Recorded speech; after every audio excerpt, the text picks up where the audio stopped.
Sam with the Blind Spot. Rachel and I recently did our parenting video, and when we were making that, we decided that we would interview our daughter Skylar later on and kind of tie that in with the video and ask her some questions about what it was like growing up with a parent with low vision. And it just so happens that I was visiting my nephew here in Nashville, and he has a blind parent as well. My sister Tawny is legally blind just like I am, even a little worse than I am. And so he grew up with a blind parent, and a little bit more unique situation because for the longest time she was a single parent, and so there was no cars, no vehicles or anything to get around. She eventually got married, but even still her husband has vision impairment as well. He's driving now. He recently started the bioptic driving program, and he was driving here and there before that, but still it's a unique situation. So I thought it was a perfect opportunity to sit down with my nephew Dylan and talk to him. He's currently stationed at Fort Campbell, Kentucky, and he came to visit us here in Nashville. So thank you very much, Dylan, for coming out and answering some questions for me. I kind of put him on the spot. It's always a pleasure. Yeah. So, Dylan, you know, I want to ask, what was it like growing up with a low vision parent? But, you know, I understand that someone growing up in that situation, you don't really know anything different. So it's kind of a hard question to answer, I believe, because that's just the way it was for you, right? I mean, it's not like you knew any different. You know, you only had the one parent and she was low vision. Exactly. I didn't notice all the little things that I had to do with my mom were unusual or different until I started moving in with other people, with roommates. And those smaller things like reading off for somebody or always pointing things out, it's the funny part is it's kind of annoying to people who aren't used to it. Who don't need you to do it. Who don't need me to do it. Yeah. I'm so used to, if they ask for something or if they even mention something, I'm automatically looking for it, or I point it out and try to put it in their way. Yeah. Or if something's happening and they ask me about it, I'll read it off, and then I'll read off the description too and everything else because that's important as well. But and that's just what you're used to, right? It's just what I'm used to. You've always been like that. It's what I grew up with. Yeah. It's interesting now that I have the mindset that it was different, or that there is a difference, that I kind of find myself fighting it when I visit my family again, that I shouldn't be doing anything different than how I grew up. Mm-hmm. But now I realize there is a difference. It's kind of weird. There's a different mindset to it. Mm-hmm. But growing up with it, it's just something that you accept, and every day is just the same. Just living with your parents and helping. Yeah. Yeah, and we had, my wife and I had talked about it, Rachel and I had talked about that, and she was saying that we were at dinner tonight talking about it, and she was saying that it's force of habit. She gets into that, like if she'll be out watching a movie with a friend and some kind of subtitle or some kind of text on the screen comes on, she'll instinctively read it out loud and then realize, oh, I didn't need to do that. And that's the exact same thing, right? Exact same thing. Yeah, yeah. Well, now another question I wanted to ask is, were you ever embarrassed? Or did you have the idea that your mom was different than everyone else's mom, and was that ever, I guess, embarrassing, or, you know, what did you feel about that? Well, growing up, I always knew my mom was different because of her eyesight. But the only things I was ever embarrassed about were just the same thing every other kid's embarrassed about. My mom telling me she loves me in front of a group of people, or getting dropped off at school by my parents, on the off chance we had someone else who could drive us. Yeah. Just things like that. But I never, at no time growing up, did I feel embarrassed or ashamed or anything like that for helping my mom down the stairs, or pointing something out to her, reading in public, or any of those things that I needed to help her do. I never felt like that was out of my way or a burden. Do you think you had more responsibility earlier in life than most kids because of that? I mean, you had to like you said, read things. You know, most kids when they're 6, 7 years old don't have to read a box of, you know, mac and cheese directions to their parents. You know, something like that, for example.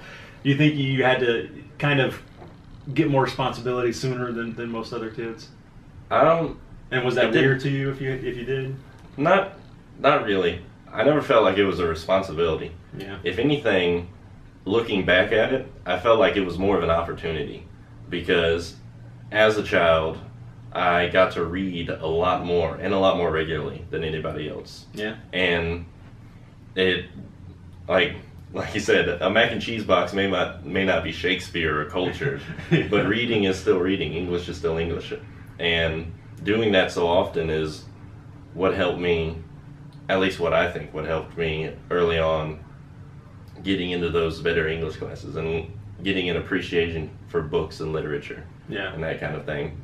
And even sometimes I would play games with my mom, like on the consoles, but I would have to read them because there's just so much dialogue in it. Yeah. And that gave me appreciation for that as well. Because I know you guys played like the Final Fantasy games. Yes. And so you would have to read everything. Everything. Yeah. And multiple times too, because I would delete her saves constantly. So became very familiar with the beginning. That's funny.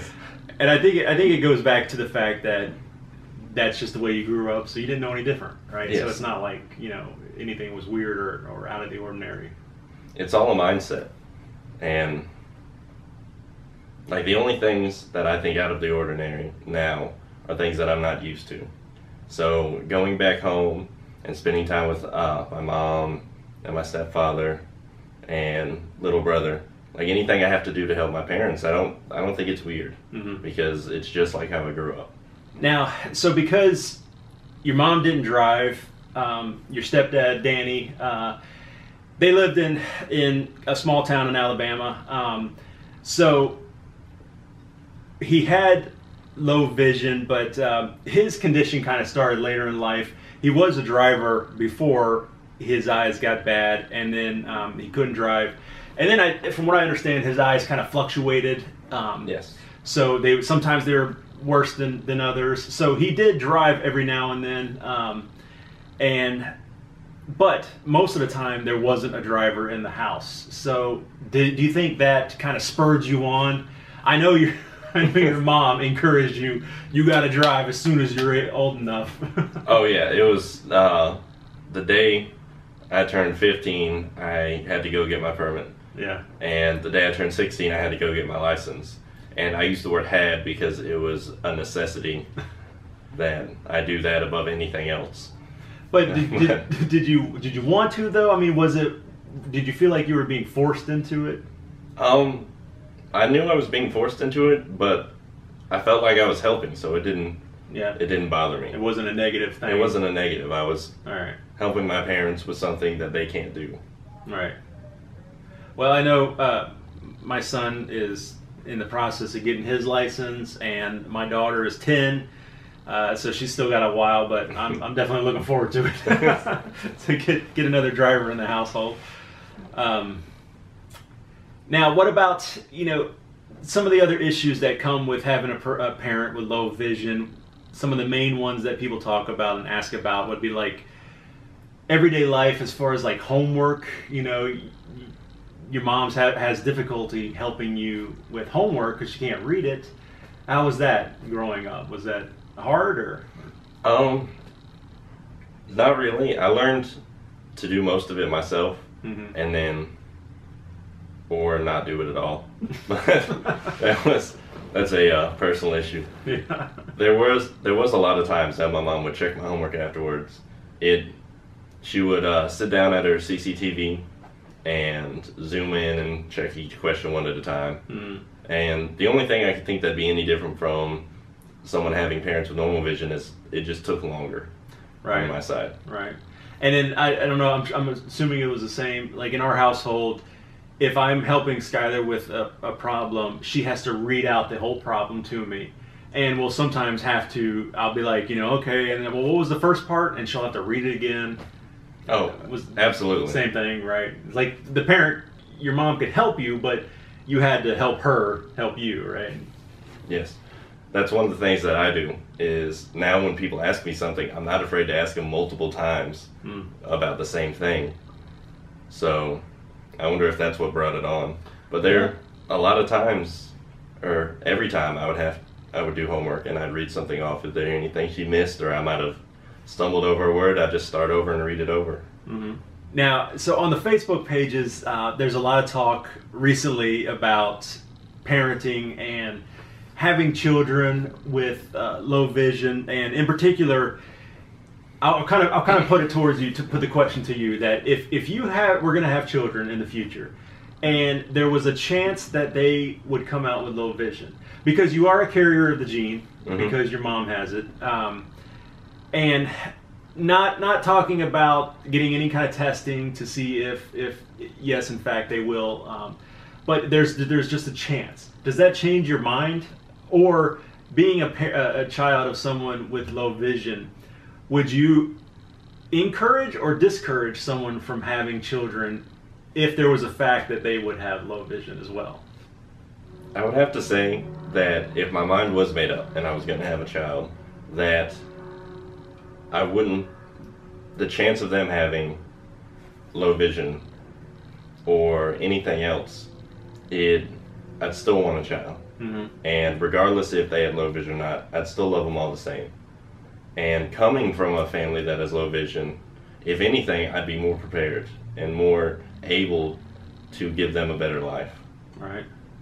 And with all the advances in technology, it would be much easier, probably much easier than when you were growing up, to cope with it. Yeah. Yeah. I think that's excellent. That's kind of the way I feel as well, and you know, Rachel and I have talked about it, and we've talked on camera about it, and it's kind of what we think too, and so yeah, we agree. All right, well, thank you very much, guys, for watching. Having a hard time finishing it up. There's going to be a lot of outtakes, but he's having such a good time. Thank you very much, Dylan, for taking some time and answering some questions. I appreciate it. Anything for family. Dylan's got to get back on the road. He's got to head back to the base. So we're going to wrap it up. And like I said, we're going to do the same thing with my daughter, Skylar. I don't know if Jacob's not the most enthusiastic about doing things like this, and talkative, yes. So I don't know if he'll be on here, but Skylar definitely will. She loves the camera, so she will be. But thank you very much, guys, for watching. If you have any questions for me or Dylan, you know, I can shoot them over to Dylan and get those answered. Just leave comments down below. Check out the email. It's theblindspot.sam@gmail.com. You can follow Dylan on Twitter and Facebook. That's actually not me. There is someone named me, but that's not me. Okay. He's not fighting for your freedom. I am. Yes. So edit that out. No, that's in there. We're still keeping it up. Well, thank you very much, guys, for watching. This is Sam and Dylan with The Blind Spot.